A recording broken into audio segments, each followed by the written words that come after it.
Slam. Support life and music. Slam 2026. Got Chris Hathcock of The Reticent. He's here to talk to us about their most recent album called Please, which actually I ranked as a noteworthy album of 2025. You know what? This one actually has some frank, open talk about suicide in this episode, so there's a trigger warning. And I will say, I'm usually pretty stoic, but Chris definitely gets the emotion going, even out of me. All right, quick quote from this episode. My first book was just a humor thing, which is extra funny considering how depressing my music is. Keep listening.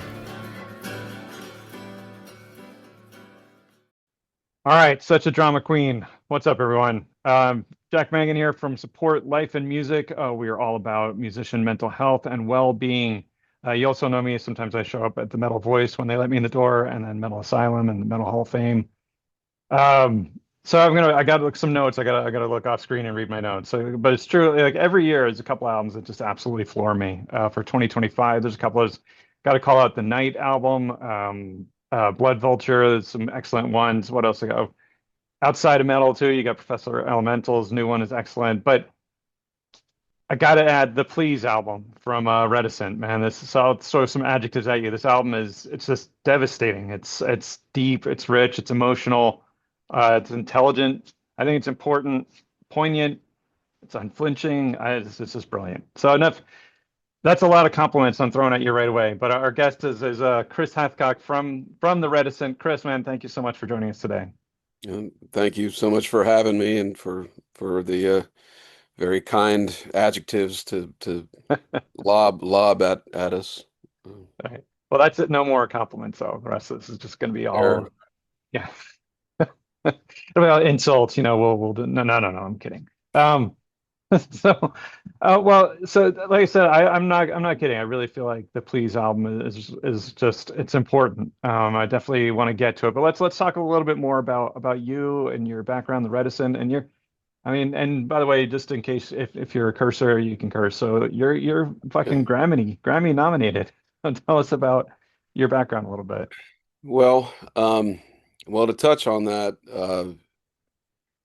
the fact that that's included in anything, you can thank Paul McBride, our bassist, for that, because when he found out that I had been nominated for a Grammy for my teaching a while back, he was like, "Why don't you tell people about this?" I was like, "Because I don't know. Like, it's not.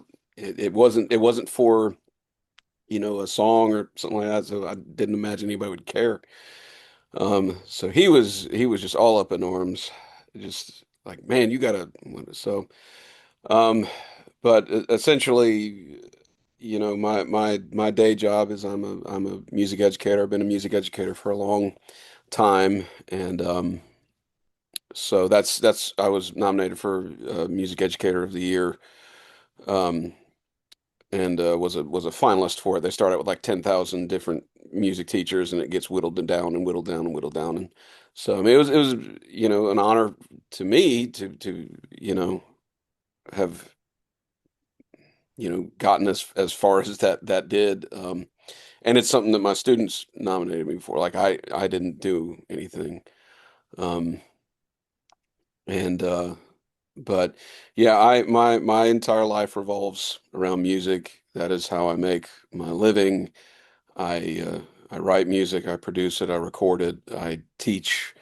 Um, I do professional development for music educators about it. I'm writing a book, which it's actually my second book, but my first book was just a humor thing, which is extra funny considering how depressing my music is. Um, but Yeah, so this I mean the background is music is how I relate to the world. It is how I interpret everything in life, because it is literally everything I do all day, every day. I'm either analyzing it, writing it, talking about it, instructing it, whatever, writing about it. Um, so I've met a lot of people who are like, "Oh, I live and breathe music and everything," and so I sometimes feel like I have to clarify that, like, when I say that, I mean literally, like everything I do revolves around it, work and play. Um, and I'm also a mental health advocate. I've been a trainer for the American Foundation for Suicide Prevention. And when I had started work on my doctorate, I wanted to do my dissertation on connections between music and depression in adolescence. But I became a bit disillusioned with the school I was going to and some of the other things, and I was paying through the nose for it. And so after about 24 hours towards that degree, I just said, you know what, I forget it. I'll do something else. But so my connection between like mental health, mental illness, and music, goes fairly deep. Um, as somebody who struggles a lot and has been through a lot, um, music is a coping mechanism, as John Asher referred to it in the press materials for us. He called it the album was a survival mechanism, which is a fair assessment. And so I kind of approach all these things, the music stuff and the mental health stuff, from like a personal perspective, subjectively, but also kind of an academic one as well. So that's probably too long of an answer, but there you go.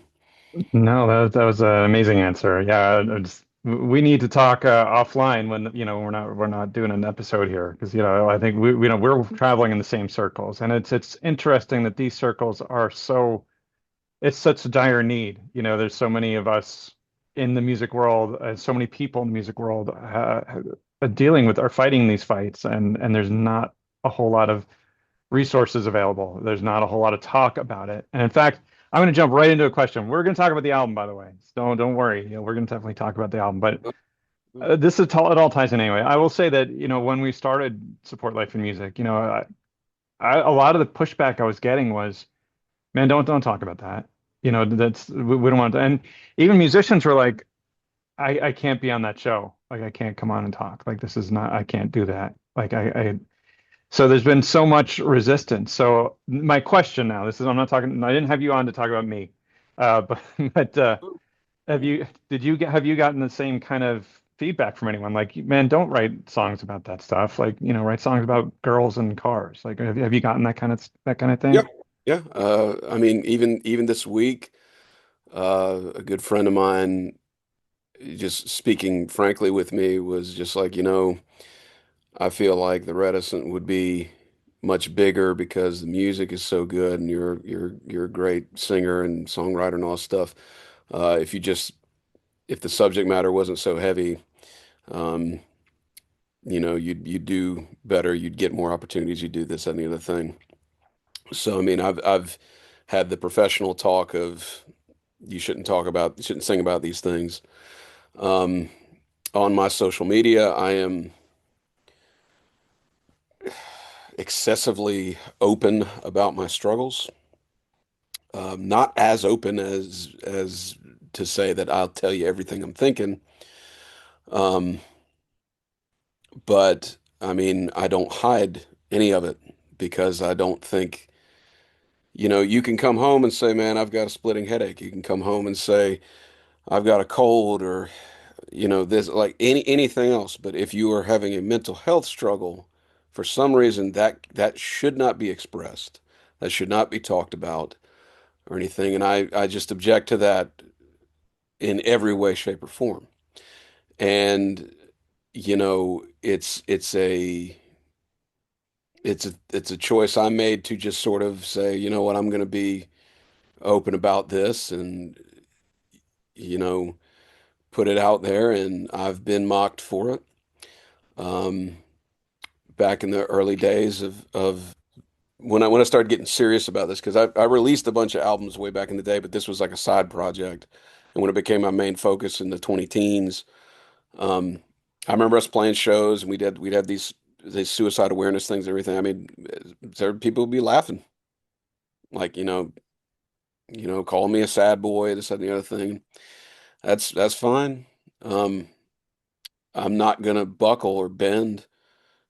because you don't know the war I'm fighting, and a lot of people fight, and I've lost a lot of people. I've lost a lot of people, and I've seen people die by suicide, and you know, nobody knew what was going on.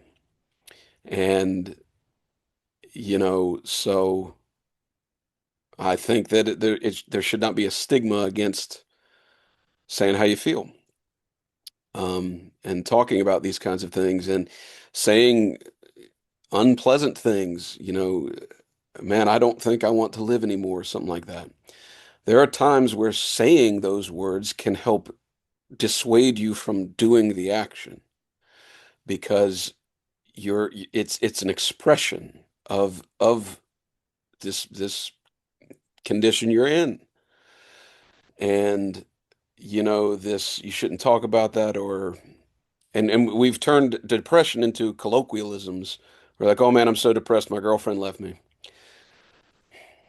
That's not that that's where people who say, oh, I've been depressed before, what you need to do is you need to go for a walk, go hit the gym, this, that, and the other thing. And it's sort of a thing of like, well, I can bench press more than pretty much any of my other friends. I go to the gym more than anybody in my band or anybody in my circle.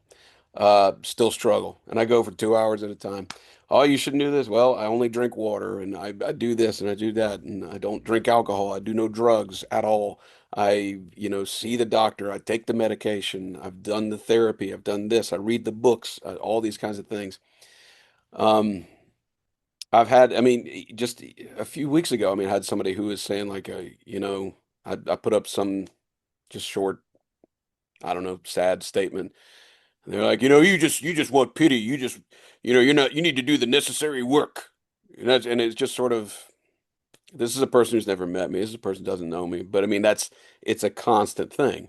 And it's just sort of, I have to lay out,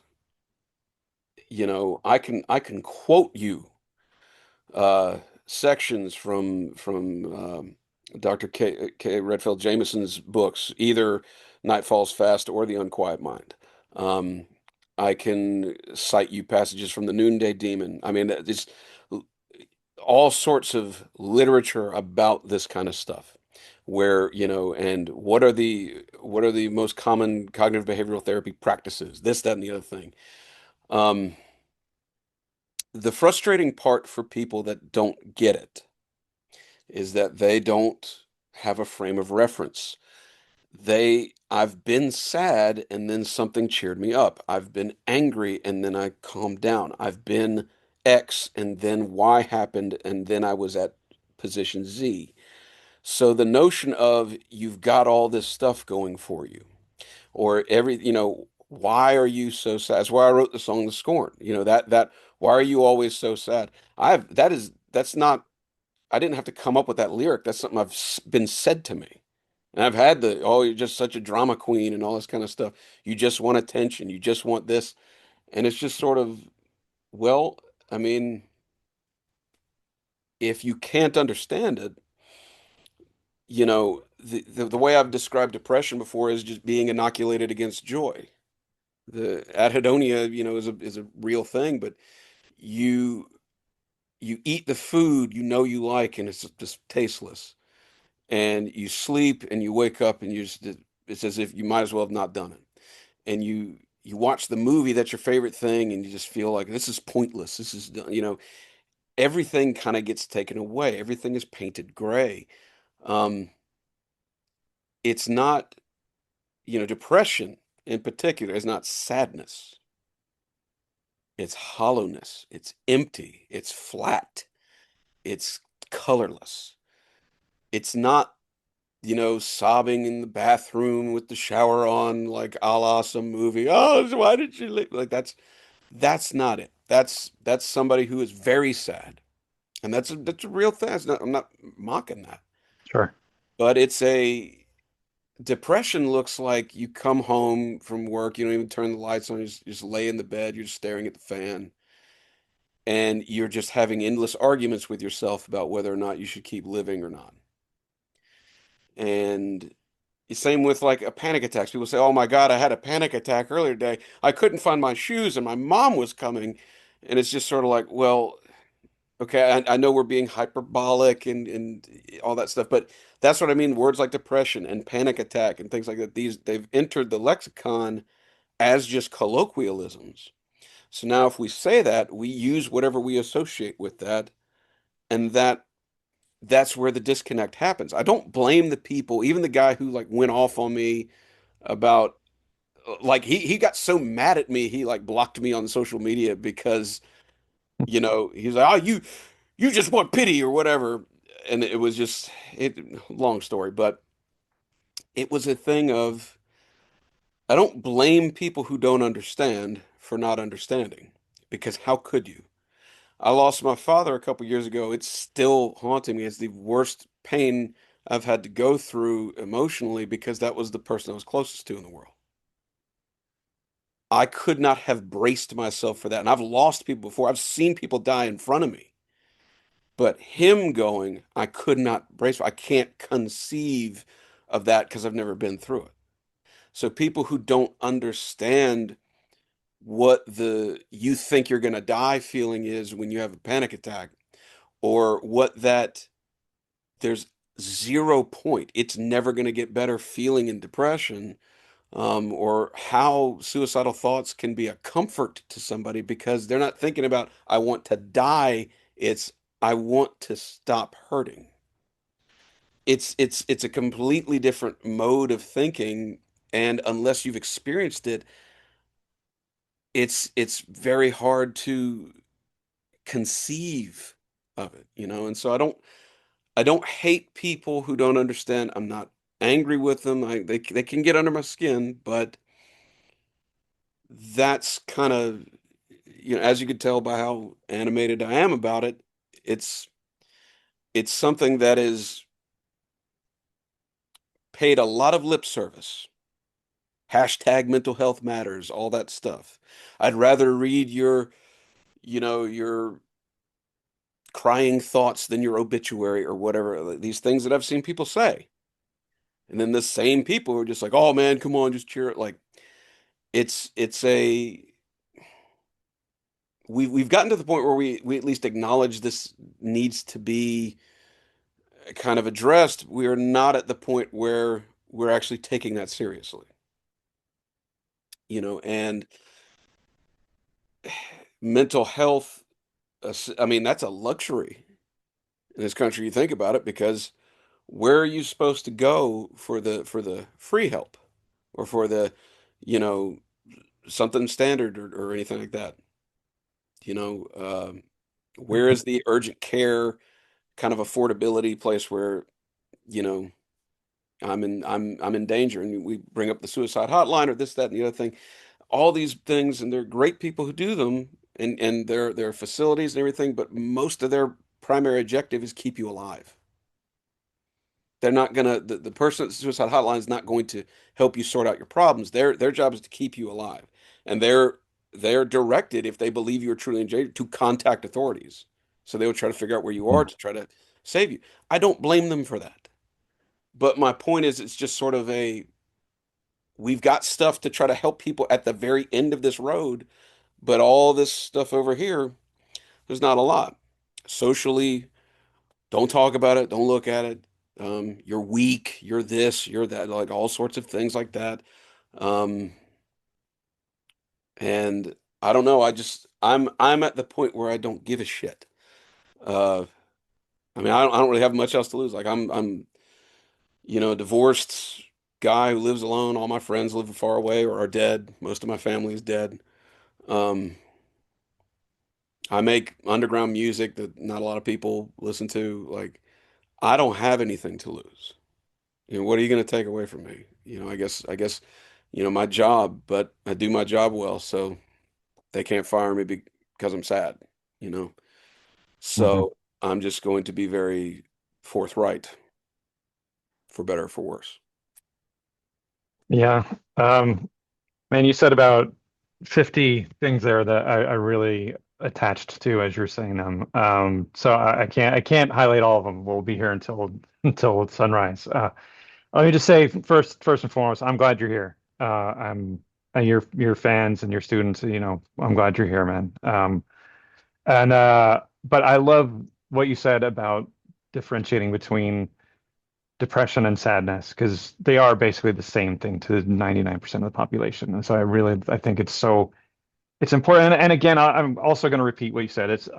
Yeah, we won't get hung up on the terms. Like we won't get hung up on definitions of words, but it is meaningful. There's a true difference between like, oh my gosh, they didn't have my favorite meal at the restaurant. I'm so sad, as opposed to I'm so depressed because they didn't have my whatever. So I think it's really powerful, man, and I appreciate all of it. Let me like, actually turn this into a question.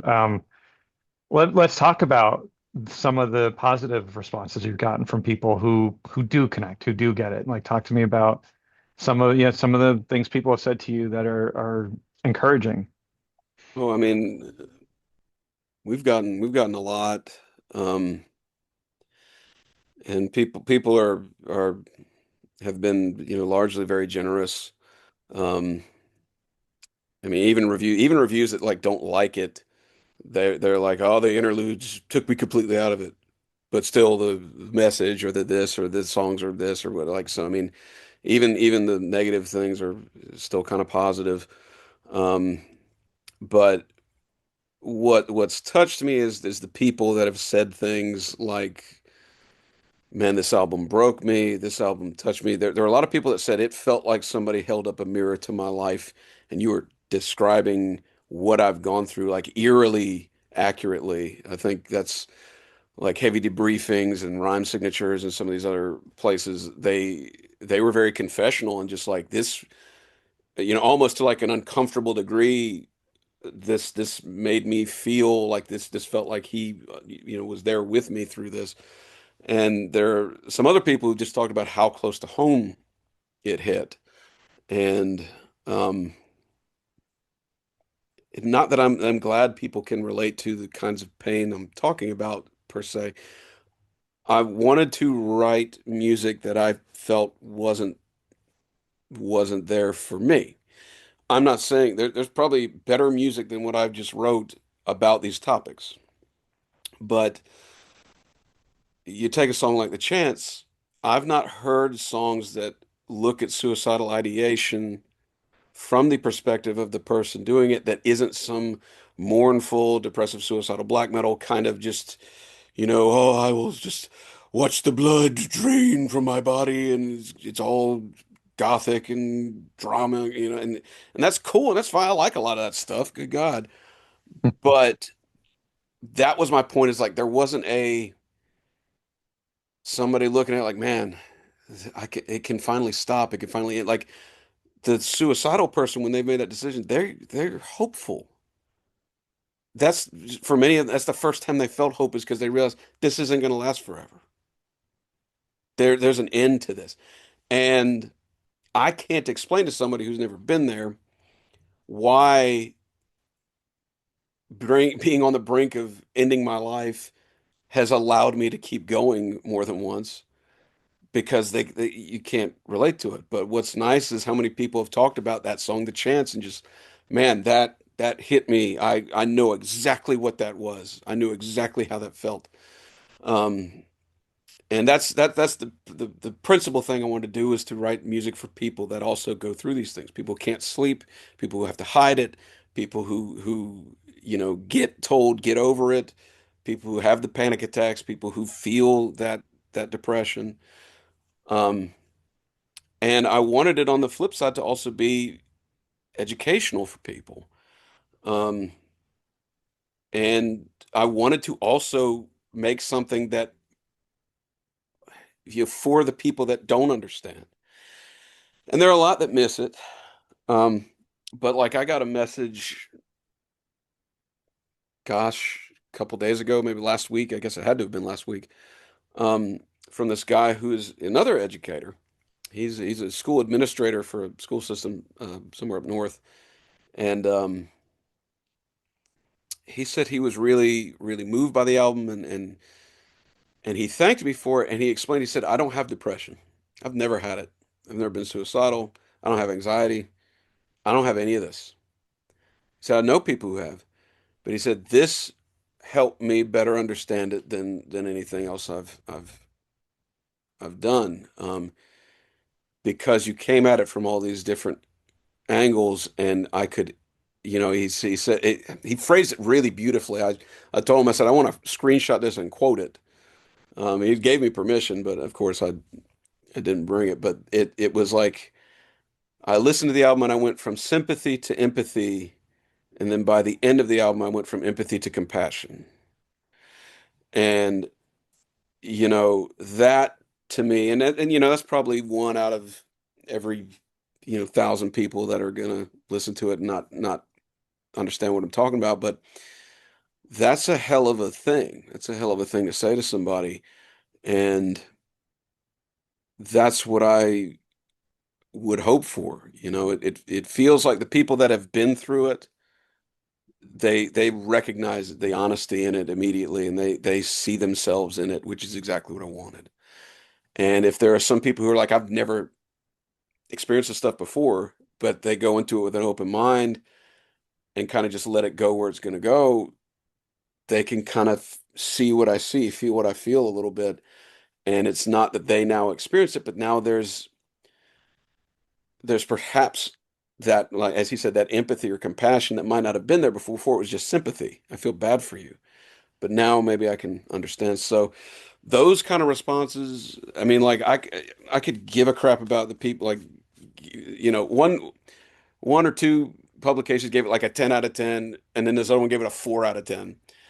I give a shit about these scores. Like, okay, like whatever. Do you get it? Does it mean something um, to the people that I'm trying to reach? And I mean, that's the thing. I'd be more upset if someone was like, "Man, I've had depression my whole life and suicidal thoughts, and listen to this thing. This guy didn't have a clue what depression's like. He's never been through. This is all bullshit or whatever." It's kind of the way I've felt listening to this. I'm not going to name any bands, but I've heard some songs from bands who are just like, "Oh yeah, if it weren't for music, I would be in an asylum or something." I'm just in there, uh-huh.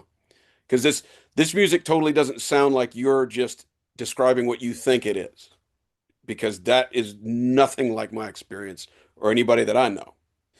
Um, so I'd be more upset if people that suffered didn't get it, but it seems like they do, and I don't, for some people when they say like the album broke them, I mean, probably means they're not going to listen to it a whole lot.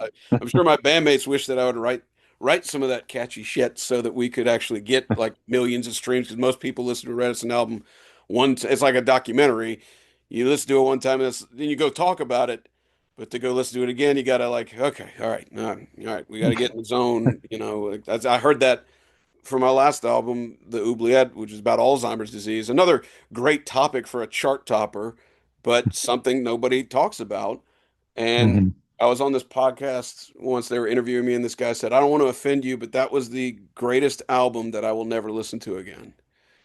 And I said, I'm not offended at all. I take that as a point of pride, actually. If I'm making music that affects you, that's what I want.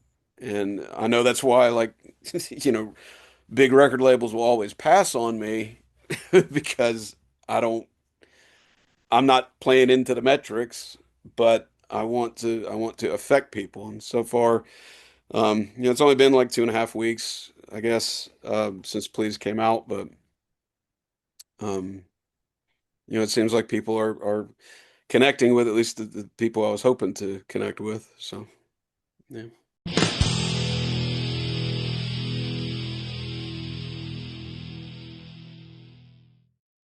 Hey, what's up, everybody? It's Jason McMaster, and you are tuned in to Support Life and Music, the two most important things on the planet. Yeah, but again, fantastic answers. I'm going to and this is what this is all about. So I appreciate you bringing the deep answers, but I will throw out a couple of softballs for Okay. and also John Asher probably appreciate us talking about like what the selling the album a little bit. Let's talk a little bit about that. But Okay. John, and by the way, thanks, John. You're the best. But well, I'm going to start with a really this is a complete softball. This is like a basketball size softball coming at you. Okay. So it's please, but it's lowercase. It's all lowercase. So what was the thought behind? Well, we're gonna call the album please, but not. capital P? Like what was the thought behind that? Well, and I'm gonna be ever mad at CD Baby and Spotify and some of these other things where they were like forcing it to be capitalized because they can't let it be. And I could have sworn there were other albums that were not, but like I put it in there like so many times and every time it would automatically. So, but Right. that is Nine the Inch Nails, right? Nine Inch Nails, everything's lowercase. Anyway, yeah. sorry, go on. Yeah, So sorry. I don't know what that was about, and I just gave up because I was like, oh, you know what, it'll be fine. But that is that. I mean, you're the first person to ask me about that. But it's because to me at the bottom, at the bottom, um, every song is in some way relates to that supplication of please, that beg. Um, at the very bottom of it, sometimes that's the only word you could even get out. And I've had panic attacks where I've literally just begged out loud, please stop, please. Like the thing I'm doing in Bed of Wasps. Like that's not bullshit. I've done that. Um, when I can't sleep, I've gone so long without sleep before that I've wept and just said, please let me sleep out loud. And I've said the same things. I've used the word please in any instance of my suffering. And sometimes it's been barely audible. And to me, that was what I was thinking of just that quiet, something terrible has happened or is happening or whatever, and this childlike part of you wants it to not be true, and you just utter this small prayer of please, and it's pointless. It's not going to change anything. So it's lowercase. It's not it's just a, I know this isn't, it's not going to stop. I know this isn't going to fix it. Um,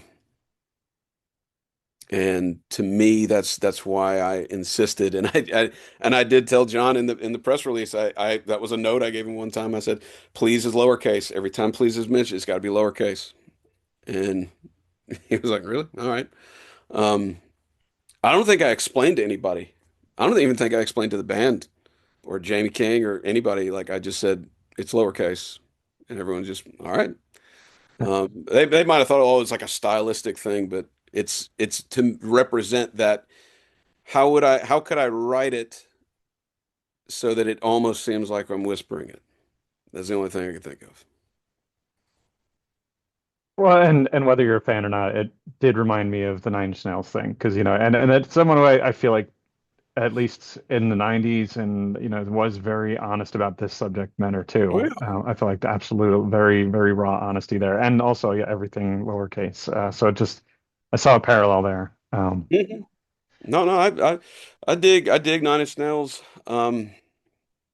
Admittedly, I haven't listened to them in years, but I mean, like growing up, I mean, I was all about like the Downward Spiral and all those kinds of things, as many of my generation were. Yeah. Well now and so this record I feel like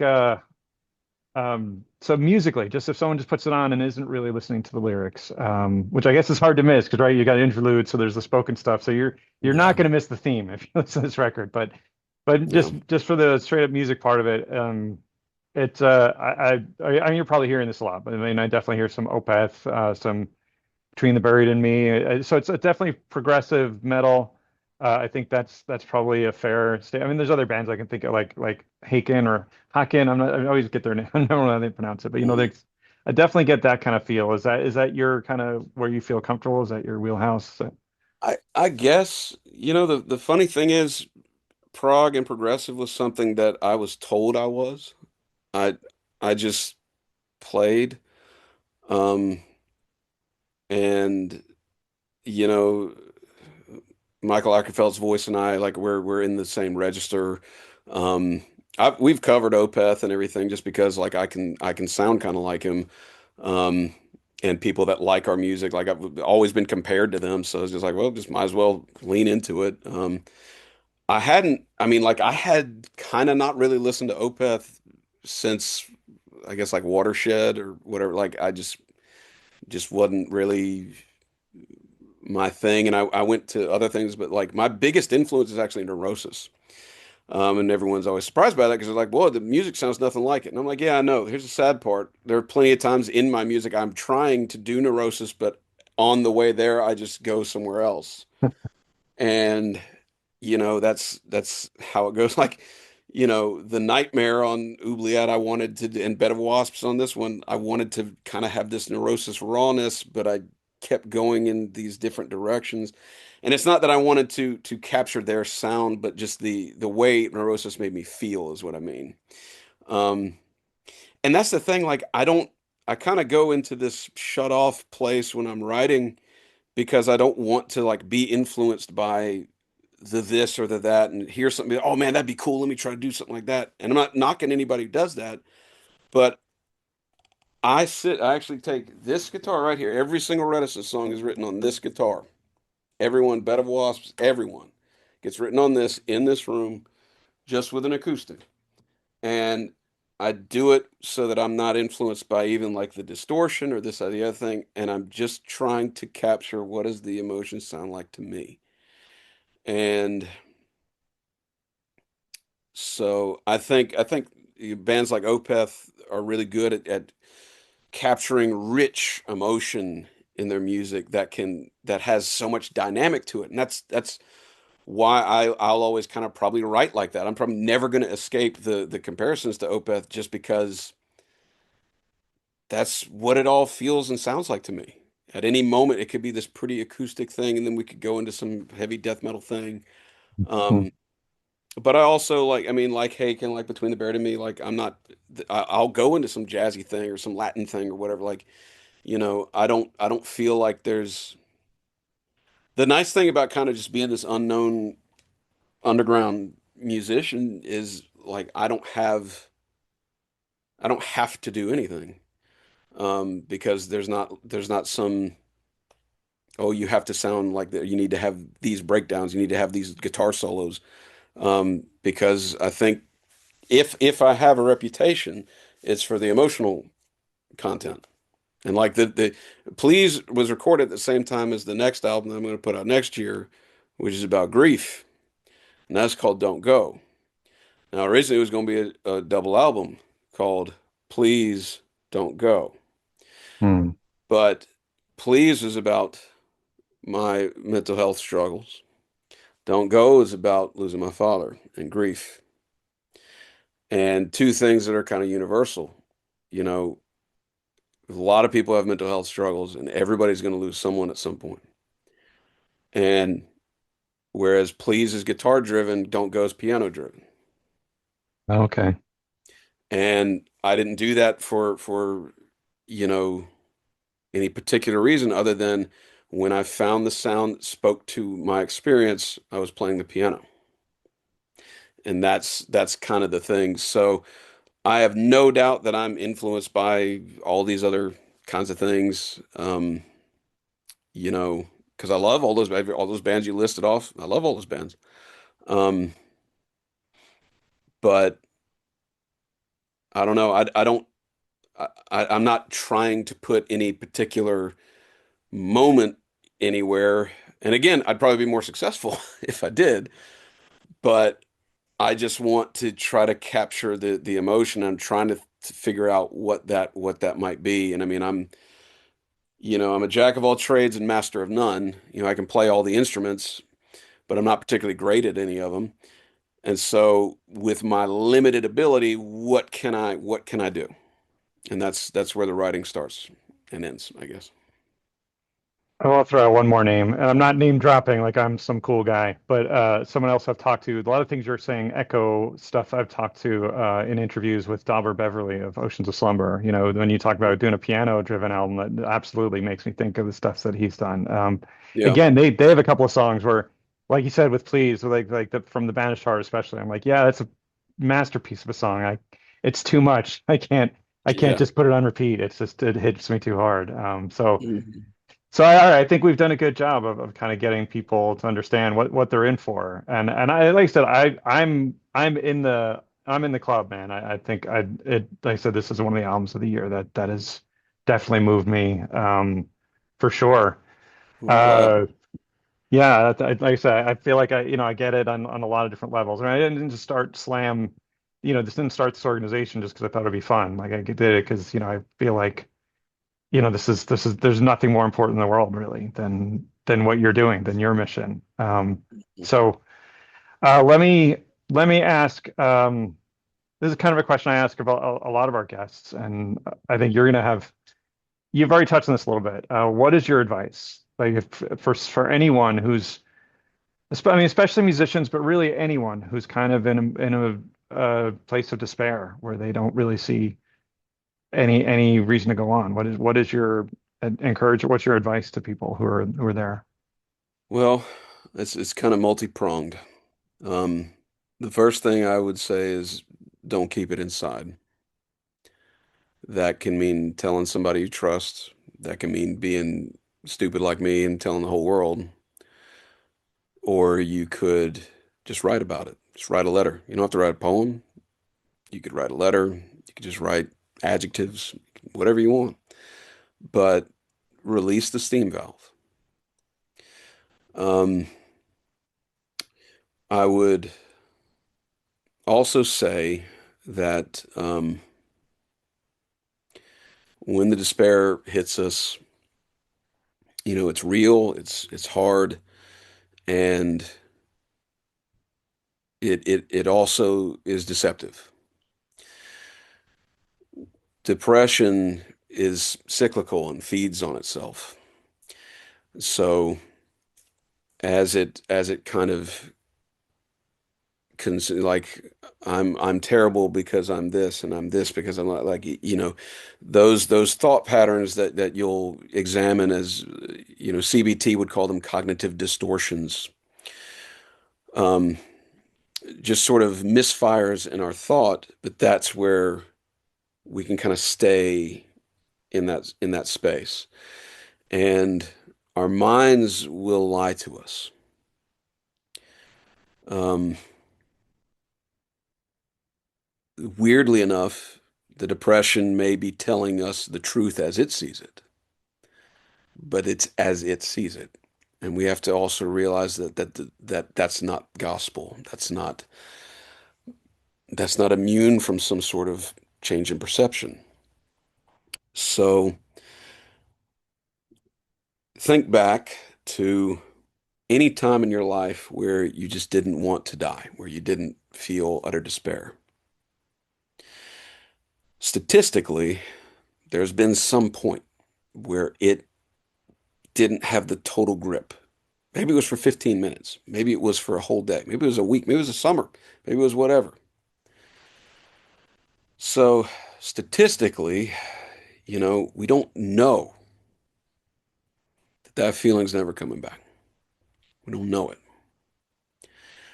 And we could say the odds are against it, and it just doesn't seem likely, and that's true. But we're also statistically unlikely.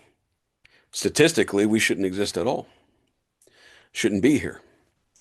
We happen to live at a time where we are able to live at a time where we're this, that, and the other thing. There's a lot of things that had to fall into place just for us to even be alive. And so we're already defying the odds just by being alive. Most people who have ever lived are dead. So is it unlikely? Yeah, maybe. And is that okay? That's also okay. Um, so I would give the person that. I'm not saying that everything is going to be better. I'm not saying, oh, cheer up, it's going to, whatever. I'm saying we can't say that for certain, no, it won't be. And the other thing I would say is when the despair hits, for me, I need to look down and I'm just going to focus on taking one step, whatever that step is. Maybe that's taking a shower. Maybe that's, feeding the animal. Maybe that's, you know, and literally anything. But despair blankets everything in that darkness But if you shrink the focus to just something small, some little thing, maybe something you can affect, that helps, because that worthless feeling, that hollow feeling, well, I cleaned this up, or I did this thing, some small whatever thing. And then you can gradually kind of expand that outward a little bit. Um, and I think finally, I would say you'd be surprised how much helping others helps you. So, um, when the despair comes, if you can, see if there's a kindness you can do. Go volunteer at an animal shelter or hospice, or um, help somebody in need. You'd be surprised. You'd be surprised. Um, but take everything I say with a grain of salt, because everybody's mind is different. Everybody's despair is different. Those are just things that work for me. Yeah. Wow. Powerful stuff, man. And I appreciate, I'll leave it on a little bit of a layer thing. I appreciate the no toxic positivity, which is the worst, the absolute Yeah. worst. Just buck up, yeah, just the worst. Yeah. Um, but no, I feel like it's very powerful stuff, man. I think everyone's got to check out this album. Like I said, it's definitely going to make it'll be right up at the top of my end of year best of list. So Thank everyone you. go check out, please, and actually the back catalog, because this was my intro, but of course that made me say, holy shit, I got to check out the back catalog. I'm really looking forward to the next record, man. You are welcome back, definitely anytime, to talk about the next record, talk about your book, or just come back on and save some lives with me. I think it's been brilliant, man. I'll let you kind of have the final word, but I will say thank you so much for coming on. It's really been a pleasure and a great conversation. Well, no, I appreciate the opportunity, and I appreciate the kind words, and I'm glad you connected with it, and I'm glad you're doing this. I mean, these are important conversations to have. The topics, obviously, and I'm glad you're here, and I hope that this will um, continue chugging along for you. And yeah, man, I mean, this kind of stuff I'll talk about till people are blue in the face. So, anytime I can be of help or assistance or anything, you just let me know. I'll make the time. Appreciate it, man. All right, Chris Hathcock from The Reticent. The album is Please. Thank you very much. Thank you.